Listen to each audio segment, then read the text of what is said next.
Hi, everybody. I'm Natalie Roy. I recently presented the Roman Road Project at the Summer Institute of the American Classical League in Tucson, Arizona. And since this is one of my favorite projects that I've ever presented, ever worked on, I wanted to record this so that other people could see it and learn more about the project. Before I begin, feel free to scan the code there at the top of the screen so that you can get a hold of all the resources that are included in the presentation.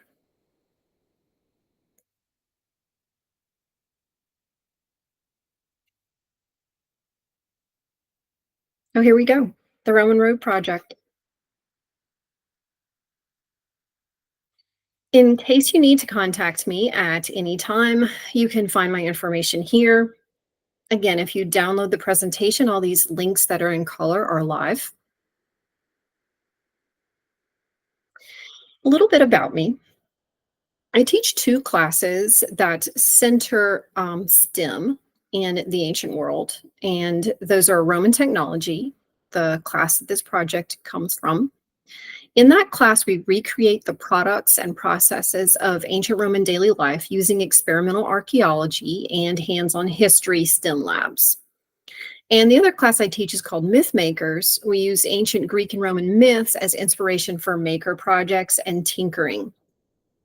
Of course, I teach Latin as well, but Latin is not required for these two classes. So in my Roman technology class, there are three types of units that I teach. The first type is something I would call or categorize as STEM challenges. So things like catapults, ships, bridges, dice towers, aqueducts, shadoofs. Shadoofs, by the way, are an Egyptian water lifting device, which the Romans used as well. In each of these units, the students are asked to brainstorm some ideas about building something, and then they actually build it. Sometimes those things are simplified versions of the real things from the ancient world, but the whole process is the STEM, is the engineering design challenge process. So if you want more information about that, please reach out or click on one of these to find out more information about that lesson. The second type of unit is called what I would call experiential learning. So in these units, the students experience hands-on history activities such as household crafts like dyeing, spinning, weaving, hairstyling, ink making, and writing with different tools on different surfaces. These are just activities in which the students get to try out technology as close to as possible to how it was in the ancient world. And the third type of project that we do in this class is what I would term experimental archaeology. And these are lessons that help students imagine the daily experiences of ancient Roman people by actually recreating the products and processes that they would have. For example, this is our sundial project that we did a few years ago. So we chose the analemmatic sundial to recreate. An analemmatic sundial uses the viewer's shadow to mark the time. They're specific to location. So for example, in this picture, which by the way is not my student, it's just a picture I snatched off the internet of an analemmatic sundial. The child is standing on a month. So you can see here he's standing very specifically in a month location. All the months are listed here on the dial. And when he stands there, the time is indicated over here by his shadow. So Augustus's horologium could have possibly been or had aspects of this type of sundial. It's also discussed in Vitruvius's De Architectura.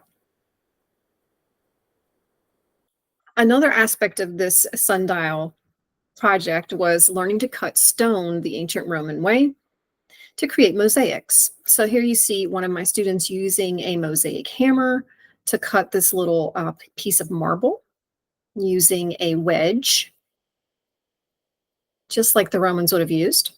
And over here you see other students doing the same.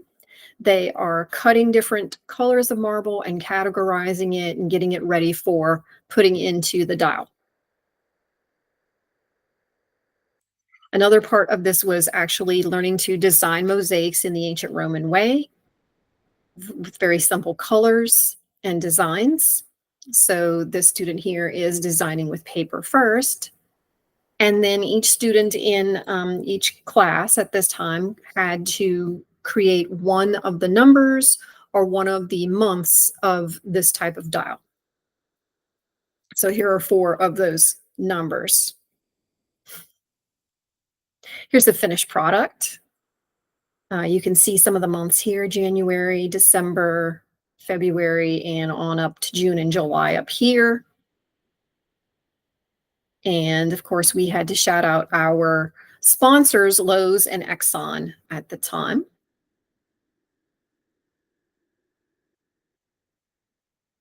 We also, our next big experimental archaeology project was building small kilns to attempt to fire some small terracotta or clay objects.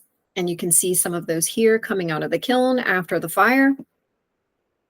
These were simple brick kilns.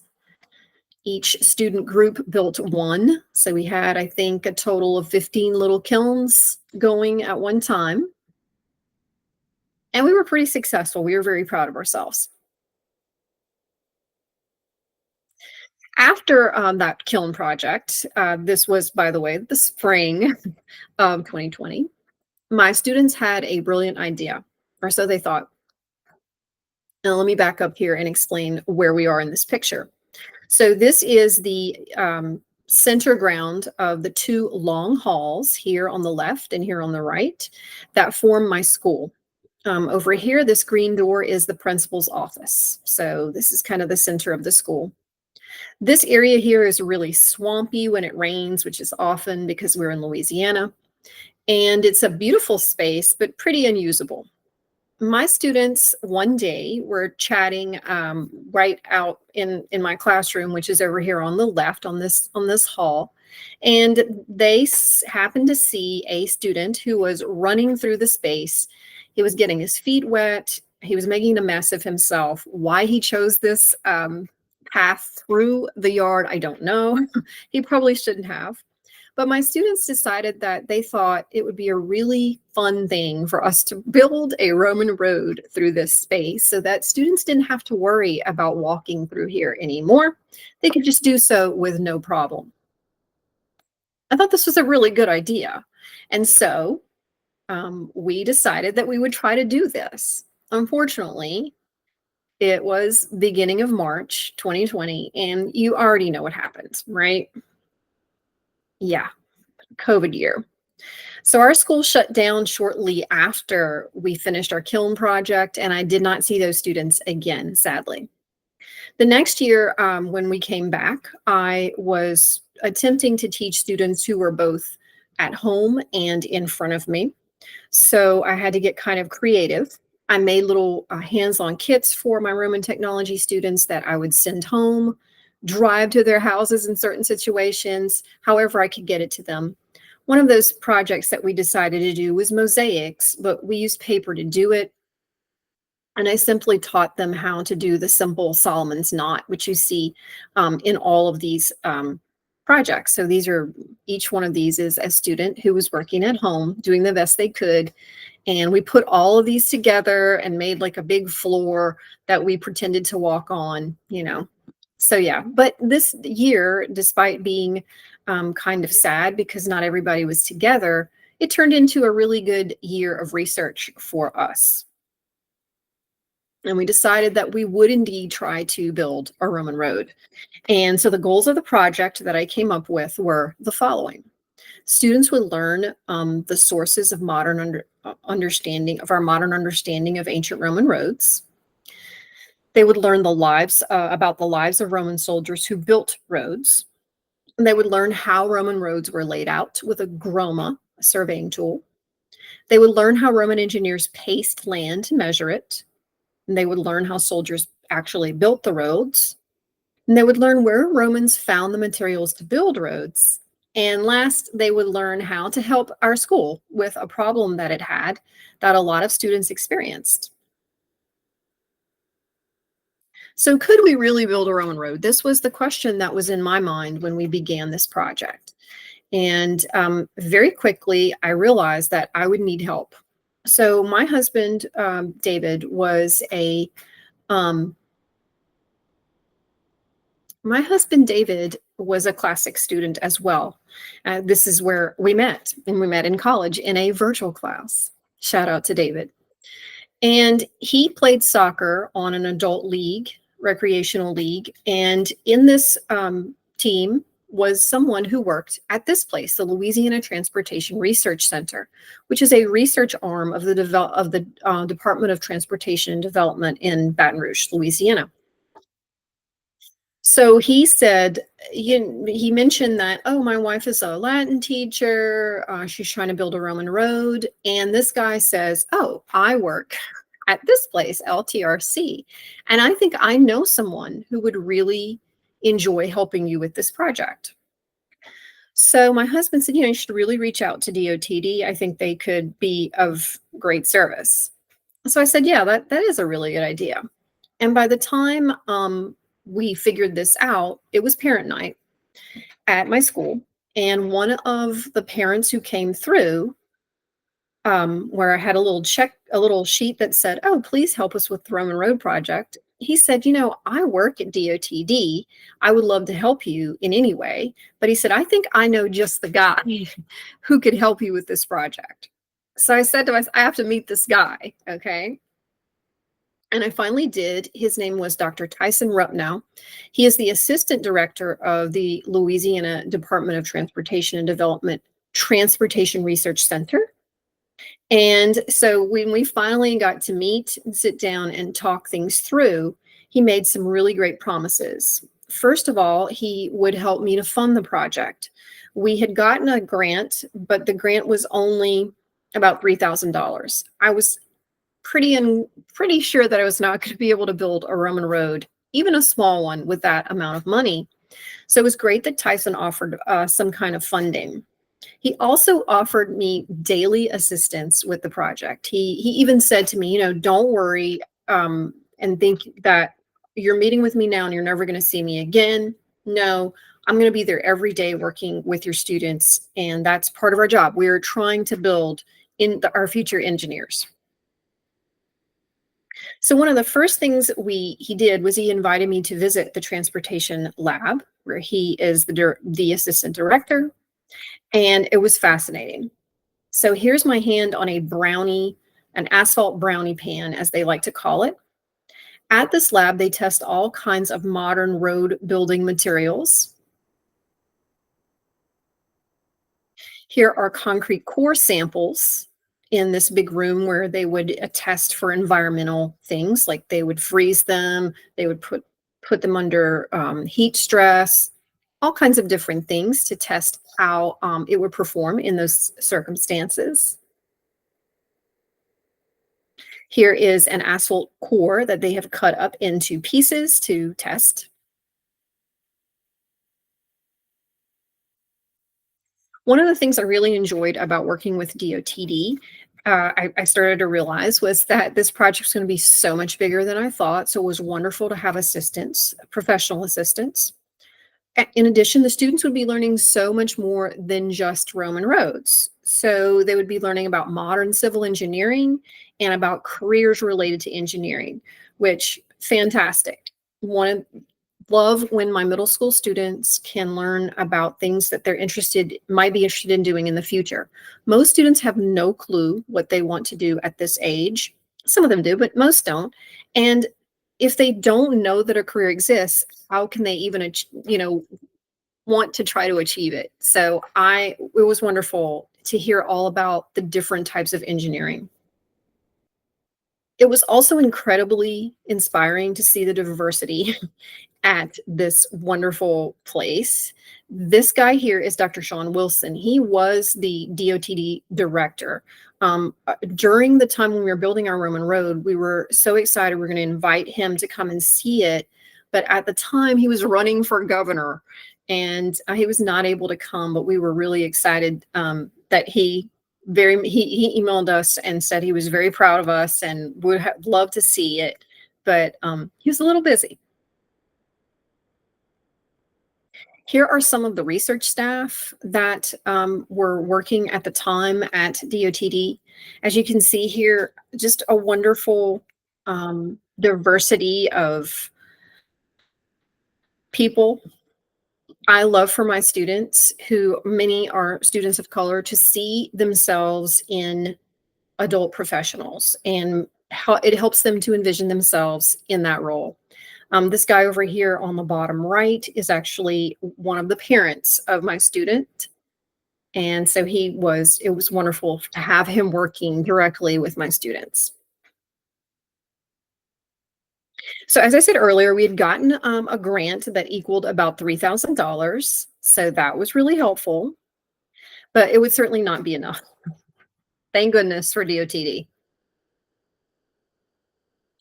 So the building schedule that Tyson and I discussed was going to kind of follow this manner.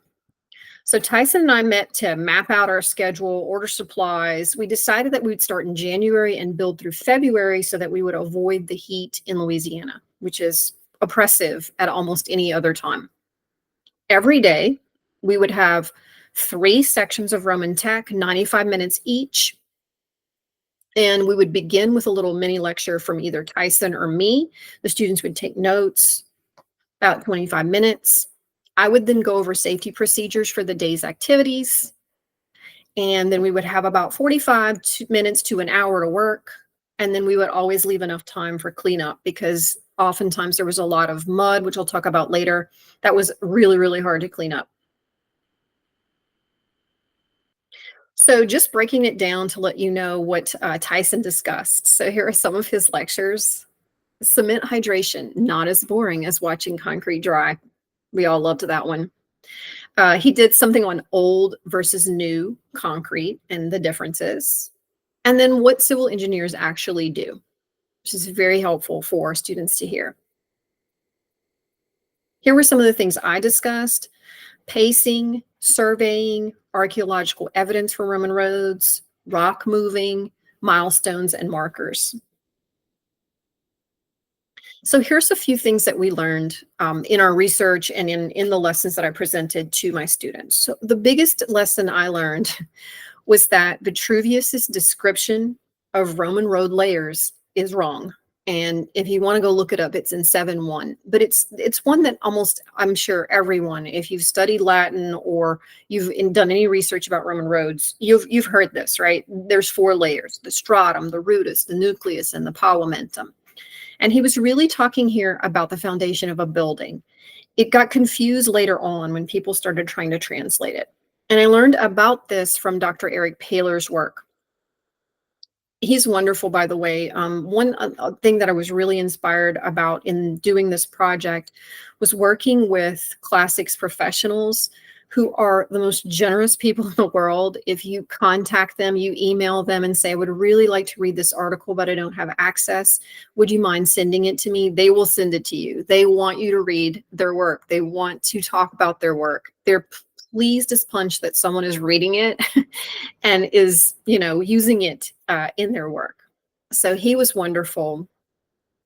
But he also talks about in his book, Roman roads didn't always look like those in Pompeii, the traditional ones that we see. And if you'd like to look at slides that I used for this lesson, you can do so here by just clicking this link. Anything in color and that is underlined in this presentation is free for you to access. So our next lesson was about Roman pacing and how Romans measured spaces that they were building roads on.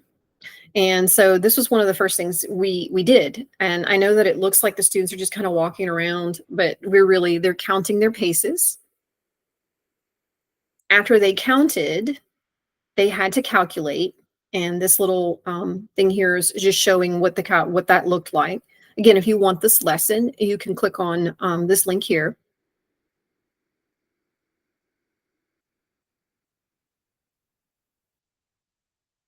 If you feel like you need some help with pacing like I did, it's really a great connection to modern surveying, which of course is something that goes on all the time that you probably don't even notice, but engineers have to do this all the time. I found really great information about this from Rami Tamimi's videos. He was a PhD student. He actually won an award for this project, how he makes these videos to show very simple engineering surveying principles. So definitely check out his YouTube channel. The students then had to survey the space. And Tyson was great here showing the students some older theodolite or transit type tools. That's this black thing here that Tyson is talking about. So just very basically, this tool helps civil engineers make measurements over long distances, correcting for bumps, and making sure that the roads are straight. So the students are listening to him talk about that there. And then we decided we would try our own method, of course, using an ancient Roman groma. So one of the first things we did was talk about, the archaeological evidence for surveying tools in ancient Rome. And then we used a groma. Gromas are really not very difficult to build. They're quite simple. It's just a long piece of wood here with these things attached. What you can't see really well in this picture is that each of these little things sticking out has a string hanging it, and there is a lead weight hanging from it. The goal here, I'll go back for just a second. The goal here is for you to sight through two of those lines, line them up with the little stick that's in the ground here, and that is going to help you line up the side, each side of our road. And that's what we were trying to do to make sure that we were building it straight. I got great help and assistance in this project from Dr. Courtney Ann Roby. She's at Cornell. She helped me really understand how gromas work because she had done a project with her students recreating a famous Roman garden on their football field. Again, if you need help with something and you know that someone out there has done it before, reaching out, they're so helpful. They want to help. They want to talk. So, take that as my advice. She was wonderful. It was great to work with her on that. And she helped me to understand it really well. So next, my students tried out the gromas themselves. And one of the things that was super interesting was that we could not get the plumb lines to stay still, even with no wind, even with minimal wind. And I had read that this was a problem. So I had seen on somewhere that this reenactor who was playing the part of a surveyor with a groma had tried to do this himself. And somewhere he had seen research about these little bronze ducks that had been found, and they were oil containers. So he kind of theorized how they would be used. And we tried to replicate that here. And newsflash, it totally worked. Oh my gosh, it was amazing. So the oil is sitting in these little pots, and the plumb bob is just hanging just barely in the oil. This prevents the plumb from moving in the wind. It was amazing. And of course, the students wanted to try all kinds of things. Oh, let's try it with water. We did. It didn't. Of course, they knew it wouldn't work because there wasn't the same density level. So this was a really good activity for the students, that we actually tried something that someone thought, might work, and it really did. And we were really proud of ourselves on that one. So here is my student sighting. You can really see the lines well here in the sky. And he is lining it up with the stake that you see right here, where Tyson and the other student are standing. And once we sight them, we go ahead and put the stakes in the ground. Again, this is lining up the sides of our road. And you can see them really well here. I think this was another parent night event that I was here. And you can see how straight they are. Next, y'all, we had rocks being delivered. 42 tons of rocks. And you think, oh my God, that must have been so much, but it really wasn't that much. Rocks are just really, really heavy. My students were Only one of my classes got to see the actual dumps. I had to make videos so the other students could watch the dumps. They were just fascinated with this. So you can watch them there if you would like. And then our construction began. One of the questions we would constantly ask ourselves, well, how would the Romans have done this? And the answer, of course, can nearly always be found on Trajan's column.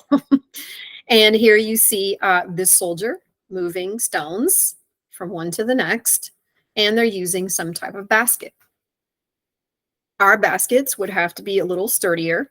We got some Home Depot buckets donated to us thanks to Tyson, and we used those. We also talked about some safety protocol that we would be using because, of course, rocks are heavy. They can be dangerous. You can smash your hands. So you can see that here if you'd like to.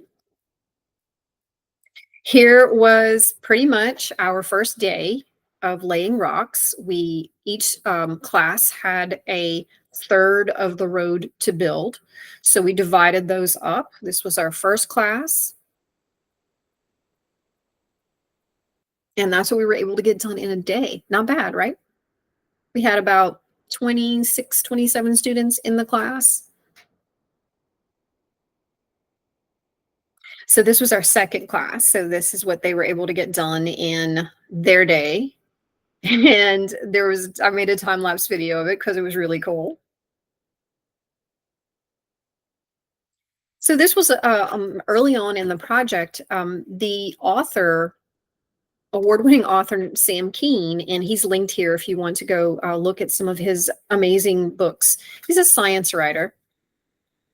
He reached out to me. At first, I thought it was a joke that an author was emailing me because I knew who he was. And I didn't think that someone this famous would be emailing me. And so I kind of ignored it, but he got back to me and he said, no, I'm actually working on a book on experimental archaeology. And I heard about your project and I wanted to come and see it. So he did. On the day that he came, we had ended up having the longest lockdown, and it was not a drill that I have ever been involved in. So our lockdown was almost 2 hours. And prize-winning author Sam Keen was in the room with us. So eventually we realized that we were notified that the lockdown was not a danger to anyone. Someone was being loaded into an ambulance who was having a breakdown. And so I asked Sam to speak to the students about what he does, how he writes books, how he researches them, how he writes podcasts. And it ended up being a really fun time. We also had lots of visits from just random people who thought that ancient Roman roads were really interesting. Lots of these people were engineers in modern engineering field, and they wanted to see how we had built the road. The office would frequently call me, Ms. Roy, we have blah, blah, blah, blah, blah here. Who would like to speak to you about the Roman road? Can you give him a tour? So the students and I would trot out and go show him. This man here was one of our donors, actually. He owned the rock company that donated the stone. So pretty much about 2 weeks in, we had laid down the foundation for our road, or almost at the point of this picture. We then added sand, which you can kind of see here behind this kid. Here we are contemplating the many challenges we had with mud. As you can see here, it rained extensively. This was, of course, the reason we were building the road through here. So we had a lot of trouble with just being able to access the space while we were building. Once we were done with the sand, the small rock, the large rock, we were ready for concrete. And of course, we discussed using ancient Roman concrete, but eventually just decided that it would have been too labor intensive and we were running out of time. We had been working for almost 2 months and we needed to finish. So we used modern concrete. Here is Tyson and one of his assistants with the hose. What's inside, of course, is concrete that is turning. And over here, the students are getting ready to help with pouring and smoothing. They loved this. Many of them cited this as their favorite day of the project. They got to smooth the concrete. So I told you earlier about mud being a huge problem.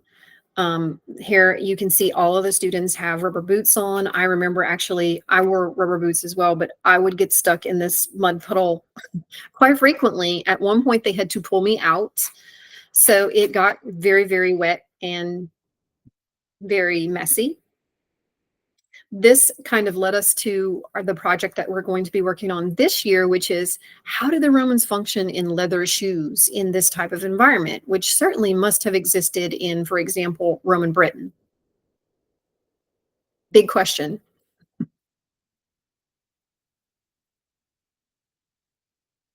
We decided that our road needed a name.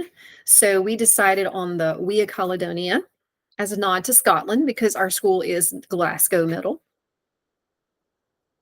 We also decided that maybe, on the other side of the road, since there were two, entry points of the road, we could call one the Via Principalis, right?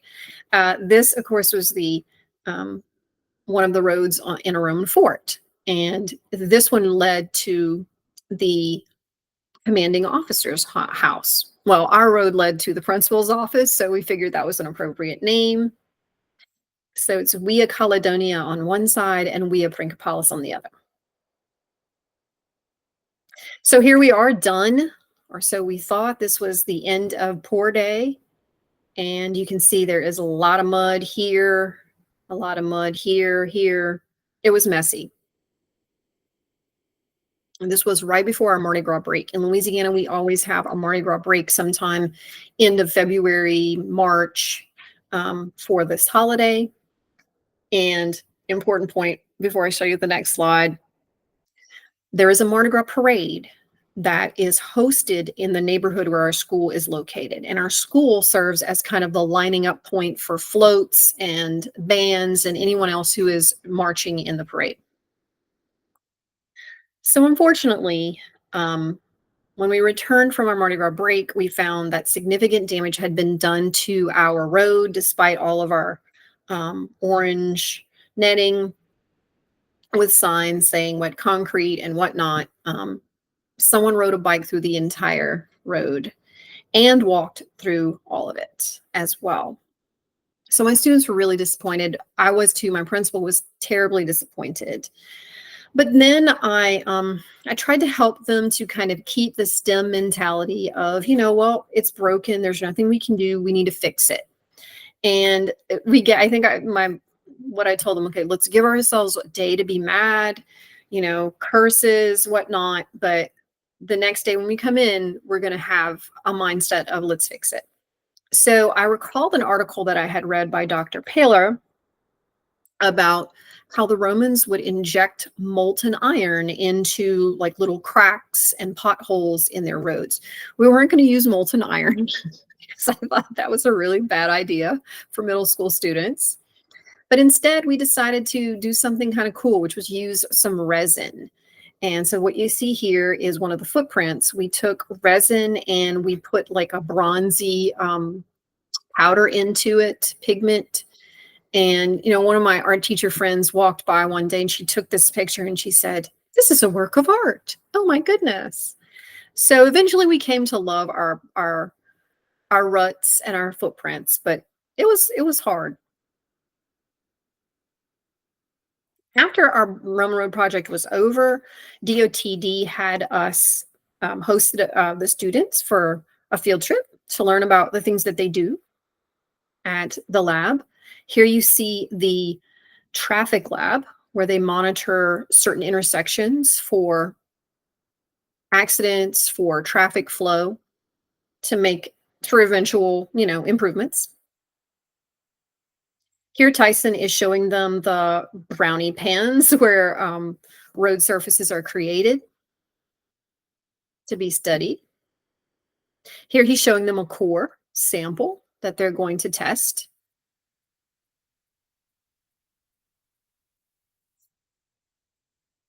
And so one of the ways that we wanted to finish up the project was to discuss milestones, right? The Romans had milestones on their roads.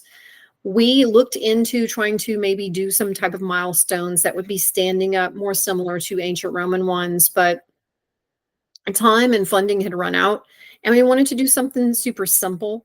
So we just took some pavers and we bought a bunch of pavers. Each student had one paver to decorate in whatever way they wanted to. That was appropriate, of course. And so that's what you see here. We lined those up all along either side of the road, and it kind of expanded the width of the road, which was, good. The students decided one day that they wanted to have a celebration.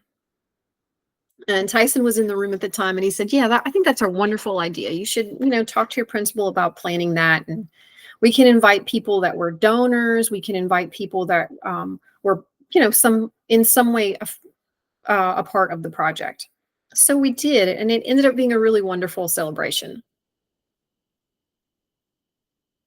We made little victory crowns for ourselves. And then, as I said, we invited donors, students, parents, the press. I helped the students come up with the script, which was very short, but they did all the presentation. We made special little decorations like you see here.